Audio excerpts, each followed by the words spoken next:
우리 지난주에 우리 에스더에 대해서 잠깐 이야기했었는데 하나님의 놀라운 섭리에 대해서 이야기했었죠. 그 다음에 오늘 이어서 이제 본격적으로 모르드게가 이제 등장하게 됩니다. 모르드게 다 아시겠지만 에스더의 사촌입니다. 오늘 본문에서 모르드게가 이 대궐 앞에 앉아 있을 때 이야기가 시작이 돼요. 정확한 게 이제 빅단과 데레스라는 이름이 적혀져 있죠. 이 두 사람이 아하수에로 왕, 이 왕을요, 페르시아의 왕을 암살하려는 음모를 꾸미고 있었습니다. 그거를 모르드게가 듣게 되죠. 그래서 대궐문 앞에 앉아 있었다라고 본문이 이야기하고 있는데 그저 모르드게가 가만히 앉아 있었다라는 이야기를 하는 게 아니에요. 궁정에서 공식적인 직책을 맡고 있었다는 뜻입니다. 바로 대궐 문지기 혹 책사로서 일을 하고 있었는데 지금으로 치면 군대로 치면 경비소대원 그런 거였어요. 아주 중요한 역할을 하고 있었던 거죠. 근데 이 당시에요, 대궐문 앞은요 단순한 그런 문이 아니었어요. 어떤 곳이었냐? 이 페르시아 왕국의 모든 것이 집중된 곳이었습니다. 모든 나라의 이제 민사 법률뿐만 아니라 뭐 경제 활동, 상업까지도 다 그곳을 통해서 지나갔어야 됐거든요. 어떻게 나라가 돌아가는지 알 수 있는 아주 중요한 자리였습니다. 또 다른 한편으로는요, 그 궁궐의 모든 밑바닥의 이야기, 야사라 그러잖아요. unofficial한 스토리까지 다 한꺼번에 들을 수 있는 그런 곳이었어요. 페르시아 왕국의 모든 소식과 정보들이 밀집되어 있는 곳. 오늘날로 치면 카카오톡 그런 장소인 것 같아요. 바로 이런 중요한 장소에서 모르드게가 일을 하고 있을 때 이 오늘 본문에 나오는 빅단과 데레스, 이 두 사람이 은밀한 이야기를 나누게 됩니다. 근데 주석을 보니까 역사학자들이 이렇게 축축하고 있어요. 이 두 사람은 아마 나중에 우리가 이야기하겠지만 악당 하만의 부하일 것이다. 하지만 중요한 것은 아하수에로 왕, 그 당시에 패권을 쥐고 있었던 왕에게 원한을 품고 암살하려고 하는 이야기를 나누었다는 사실입니다. 우리가 이야기하는 이 시대는요, 지금처럼 민주적인 시대가 아니었어요. 힘 있는 자들이 언제든지 폭동을 일으킬 수 있었습니다. 그리고 왕조를 세울 수 있었어요. 그야말로 무법 시대였죠. 힘만 있다면 언제든지 왕의 자리를 넘볼 수 있었습니다. 혁명이 일어나도 뭐 전혀 이상할 것 없었죠. 그래서 왕의 입장으로서는 아주 철통 같은 방어를 하면서 자신의 자리를 지켜내야 했습니다. 이 당시에 패권을 쥐고 있었던 이 아하수에로 왕은 조금 달랐어요. 그런데 모든 민족과 문화를 포용하고 있었습니다. 마치 캐나다처럼요. 그래서 각 나라마다 민족성을 인정하고 받아주는 왕이었습니다. 지난주에 우리가 자세히 읽진 않았지만 에스더 1장 22절을 보게 되면요, 이제 와수디 왕후가 폐위될 때 왕의 명령을 따라 조서가 하나 나오는데, 그때 남편이 뭐 자기 집을 주관하게 하는 내용과 함께 무엇이 나오냐면 각 민족이 자기 민족의 언어로 말할 수 있게 하는 내용도 같이 포함하고 있습니다. 이러한 포용적인 통치 방식은요, 사실 왕권의 미묘한 차이를 보여주고 있는 거예요.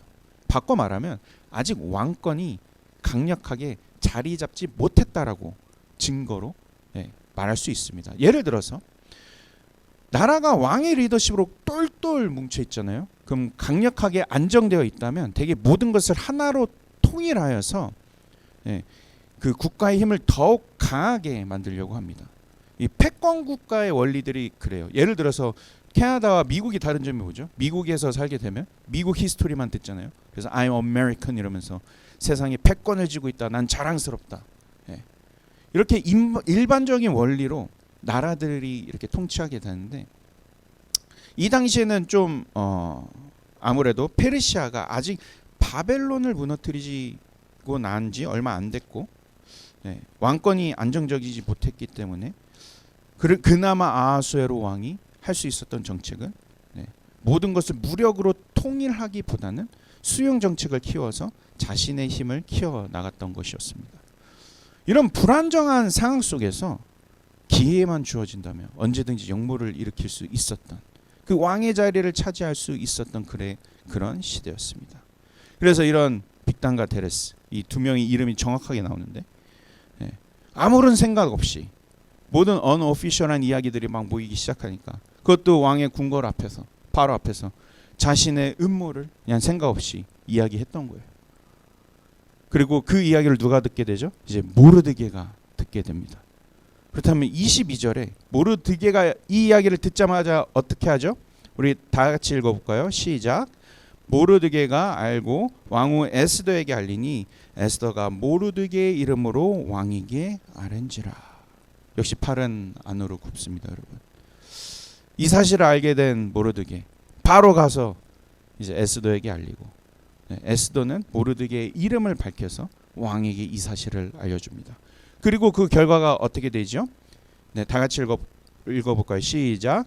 조사하여 실증을 얻었으므로 두 사람을 나무에 달고 그 일을 왕 앞에서 궁중일기에 기록하니라. 이 소식을 들은 이제 왕이 이제 실증을 얻었다라고 이야기하고 있는데, 여기서 말하는 이 실증이라는 단어는요, 히브리어로 마차입니다. 마차. 사실이 증명이 되다, 그런 뜻이에요. 결국 수면 위로 드러나게 된 거죠. 그 다음에 왕이 한 일은요, 바로 강력한 처벌을 하게 됩니다. 이때가 기회잖아요. 성경에서는 그들이 뭐 나무에 달렸다라고 기록되어져 있는데, 단순히 뭐 옛날에 교수형처럼 이렇게 목을 매달아서 죽었다, 그런 뜻이 아닙니다. 더 강력한 처형 방식이었습니다. 너무 잔인한 방식이라서 제가 이 자리에서는 특별히 이야기하진 않을게요. 하지만 여러분 에스더서를 묵상해 보신 분들은 이미 아시겠지만 하만이 어떻게 죽으신지 아시죠? 네. 악당 하만이 죽은 방식 그대로 죽은 겁니다. 하지만 이 당시에요, 일반적인 처형은요, 관행처럼 모든 사람이 보는 앞에서 집행되어졌어요. 결국 모르드게의 이 큰 공로는 궁중일기에 기록되었지만 잠시 역사 속으로 잊혀진 듯 했습니다. 여기까지가 오늘 본문 내용이에요. 별거 아니죠. 근데 이 이야기를 통해서 우리는 한 가지 질문을 던질 수가 있습니다. 그래서 이 두 반역자의 음모가 드러남으로 인하여서 가장 크고 결정적인 이득을 본 사람은 누구일까요? 이 일을 통하여서 드러났어요. 이득을 본 사람 모르드게일까요? 왕일까요? 첫 번째로는 가장 큰 이득을 본 사람은 아하수에로 왕입니다. 네, 안 움직이는데 왕 보여주시면 감사하겠습니다. 아하수에로 왕입니다.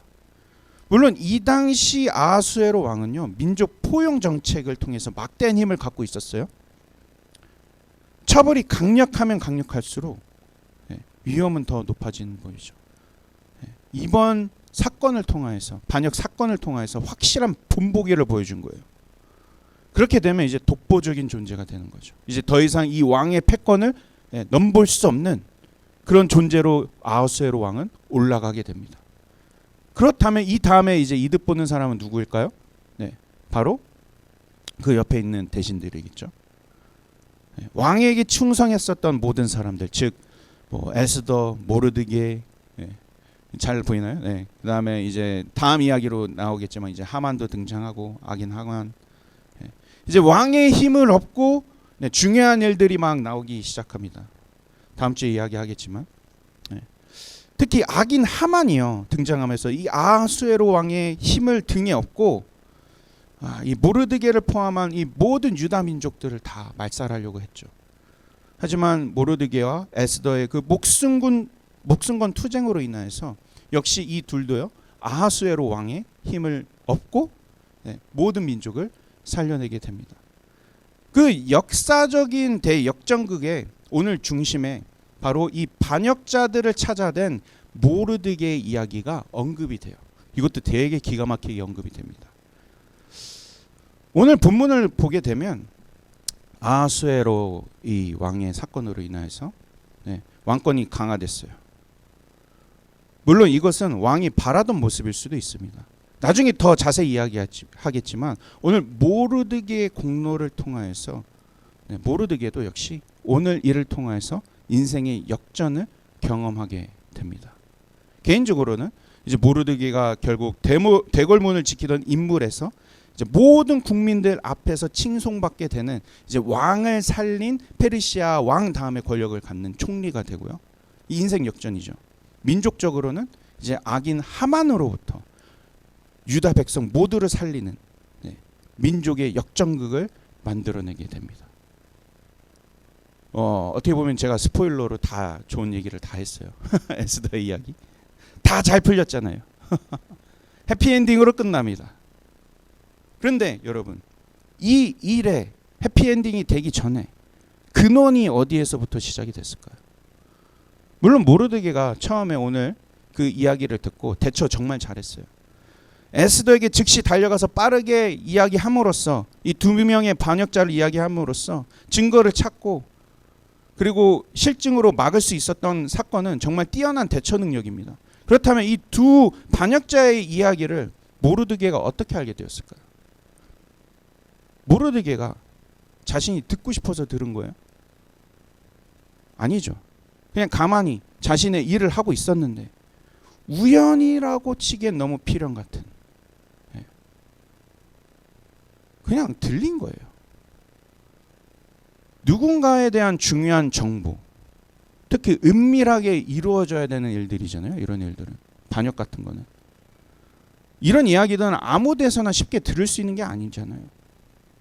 근데 이 이야기를 모르드게가 알 수 있도록 하신 분이 누구입니까?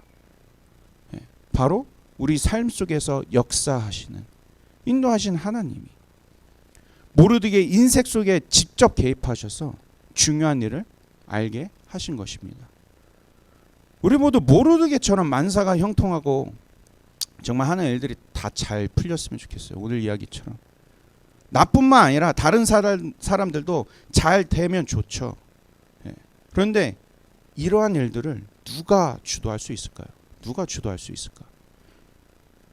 우리는 이 땅에서 살아가면서 단순히 잘 사는 것을 넘어서요, 모든 일에서 성공과 형통을 경험하기 위해서 얼마나 피땀 흘려 노력하고 살아가고 있나요? 마치 아하수에로 왕처럼요. 오늘 본문에 나오는 더 강해지고 싶은 욕망, 내 삶의 질을 높이기 위해서 더 높은 자리에 올라가기 위해서 애쓰는 모습들, 우리 안에서 행복하게 잘 사고 싶고 이 땅에서 성공하고 싶은 그 갈망, 자연스러운 거예요. 여러분, 자연스러운 거예요. 누구나 바라는 것입니다. 한편으로는요, 남들이 나를 무시할 수 없도록, 넘볼 수 없도록 내 삶 속에서 많은 무기들을 만들어 놓기도 합니다. 내가 남들보다 더 강해야 되고요, 똑똑해야 되고요, 짓밟고 올라가야 되고요, 더 잘나야 되고요. 또 우리는 자주 더 잘 살아야 한다는 생각에 사로잡히죠. 그래서 내가 돈을 벌고 싶을 때 얼마든지 더 벌고, 내가 누릴 수 있을 때 더 누리게 만드는 상황, 즉 나의 잘됨의 핵심, 그 패권을 내 스스로가 쥐고 싶어 합니다. 삶의 주인이 되어 만사 형통의 키를 내가 쥐고 싶어 하는 거예요. 우리 인간의 욕망이 이렇습니다. 우리는 사소한 관계에서도요, 여러분, 을보다는 갑이 되려고 해요. 패권을 쥐려고 해요. 심지어 여러분, 중고거래에서도 중고 물품 거래할 때 우리가 갑이 되어서 그 물품의 하자 찾아가지고 깎으려고 얼마나 노력을 합니까? 갑이 되려고 하는 그 욕망. 그리고 모든 상황 속에서 이러한 능력을 내 스스로가 가질 수 있을 것이라고 착각합니다.